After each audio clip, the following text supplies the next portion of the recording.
throat.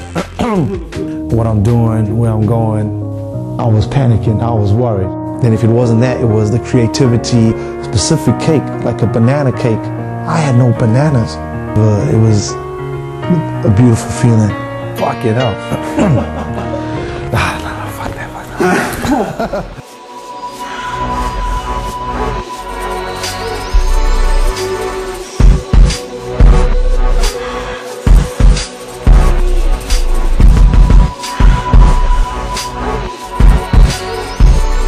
Hey, how you doing? Welcome.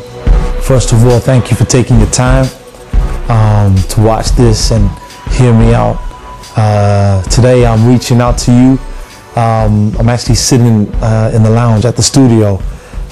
Just came out the recording booth. We just finished recording one of the songs that are going to be on the album called My Last Sorry, which is a really good song. But today I actually want to talk to you guys about a song I wrote called I Cry. When I wrote the song, and it just moved me because if you look at a butterfly, right? A butterfly starts off as a caterpillar, you know, it's crawling on the floor, and all of a sudden it stops, you know, and it turns into a cocoon, and it spends some time, you know, in there. We don't know what it's doing in there, but it's changing. You know, it goes through a process where it was crawling, now it's changing, and then it breaks out of this cocoon, and it's the most beautiful creature in the world. I mean, if you all seen butterflies, you know, it's like the colors, the designs on the wings. You know, I know a lot of girls that even have tattoos of butterflies because they're so beautiful. I'm gonna tell you all the story about how I started off this journey. Just when I thought that my world was coming to an end in music, and I'd hate to say this, you know, to you guys now whilst you're watching this, because I'm not a quitter. But there's sometimes in life when things are really bad and you have to like take a step back and analyze everything. And you know, I was at a point where I was looking for the right sound for my album, and I just couldn't find the production. I just couldn't find a team that could get me to the next stage. So I set out my journey in London one day, and I looked out for some producers to work with. And after visiting all the producers, you know, it was either the production, it was the style. If it wasn't the style, it was the type of genre for music, you know, and if it wasn't that, it was the creativity. It was always something. And I just stuck in traffic. I just wanted to just bash a car and just, you know, just to get my frustration out, because I was lost. I was thinking to myself, you know, this is what I want to do, but I don't have, you know, the right ingredients to make what my life is, to make my life what I want it to be. If it was a cake and I wanted a specific cake, like a banana cake, I had no bananas, you know what I'm saying? And I called one of my mates, and you know, he's a nice guy, you know, he really looks after me. His name's Nad. You know, he gives me a place to stay when I'm in London traveling, doing my music. And I gave him a call and I said, you know, Nad, you know, I'm really finding it hard to find some music to get all my songs on. So he said, look, man, you know, if you're close by, why don't you meet me at a cafe? You know, we'll get some food. So anyway, we pulled up to this cafe, and really nice cafe in Good Maze, Essex, Good Maze Cafe.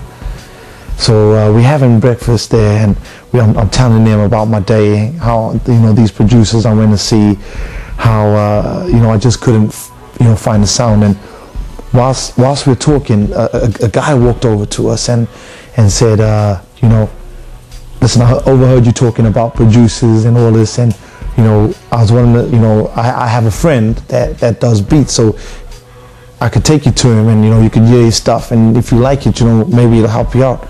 So I said to him, you know, listen, you know, what type of beats does your friend do? Before he even answered the question, my man's putting on his coat, He's putting on his coat. He's like, you know, let me just take you to him. Look, you know what I'm saying? He's a really great guy. You got to meet this guy and everything. So his body language sold it. I had no other option. You know what I'm saying? But I'm glad I took it because this is when my life actually started to change. So we pull up to this house, and you know, we're walking up the stairs, and you know, I see, you know, I'm walking to the studio. I'm having a look around. I'm thinking, you know, it looks really, you know, homely. And home studio is always the best because, you know, that's when you're more creative.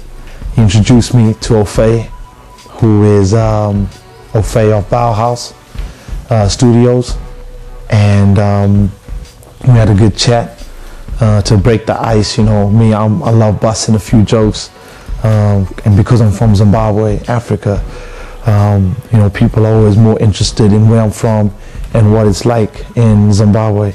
We started talking and we got into deep conversation about music, and he could see that, you know, I wasn't really too happy about something, but we got to the chase of the music side, and he started playing me some really amazing sounds, and my heart lifted because I thought to myself, I finally found a sound that can signify me.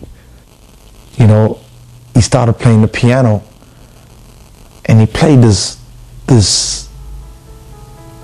melody on the piano that, you know, it made me like take a deep breath in and swallow my spit because I was so moved by it. It was easy. It had moved me to a level that my mind started to think and started to work, and I was excited that, you know, I found the sound. And I was thinking to myself, you know, I just want to write. I just give me a paper and pen, but he told me to calm down and relax and just enjoy it.